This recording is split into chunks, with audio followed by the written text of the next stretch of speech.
উলুখাগড়া, আজ তোমার কথা বলতে তোমার কাছে এসেছি। যাবে? তুমি যাবে কি রালিতে? ট্রয়ের যুদ্ধ আসন্ন, মাঠে ময়দানে আগামেমননের সভায় তুমি কি দেবে সময়? তুমি কি যাবে? গেলে বলো, সাজিয়ে নেব আমার মতো করে। বলেছিলেন আগামেমনন, বৃষ্টি হবে, ঝড় হবে। ট্রোজান যুদ্ধে এমন সৈনিক দরকার যে ঝড়ে পড়বে না, যে রোদে পুড়বে না। তেমন ক্যাডার নিয়ে এসো। জিতলে হেলেনকে পাব, সে নারীর গায়ে সোনালি ধানের রং। ময়ূরাক্ষীর তীরে বাকি সবাই বলল, যাব না, আর বছর তুমি কথা রাখুনি।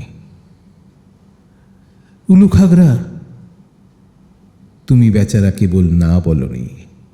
বর্ণহীন গন্ধহীন তোমার নীরস জীবনে যেন একটু বৈচিত্র্যেরই দরকার ছিল। বলেছিলে, এখানে খুব খরা, আমায় একটু দেখো, আমি যাব। পতাকাকে করব পোশাক। আগামেমনন বলেছিলেন, বাহ, সাবাস বীর।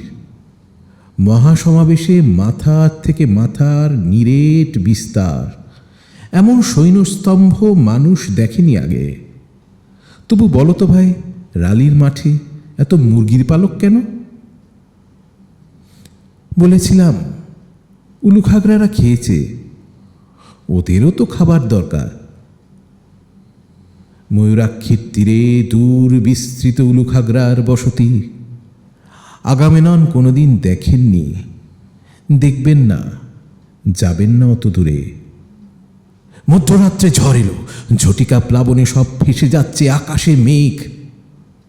ঠায় দাঁড়িয়ে অন্ধ সুপুরি গাছ ঘূর্ণির মধ্যে কাঁদছে একা একা।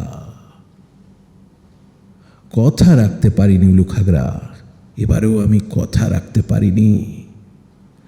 ময়ূরাক্ষীর দুপারে রক্তিম পড়ে আছে, যেন শক্তিক পর্বের যুদ্ধ হয়ে গেছে।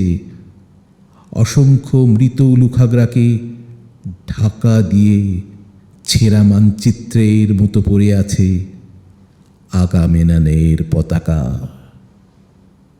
আর ঠায় দাঁড়িয়ে অন্ধ সুপুরি গাছ ট্রয়ের যুদ্ধের পর হোমারের মতো কাঁদছে একা একা।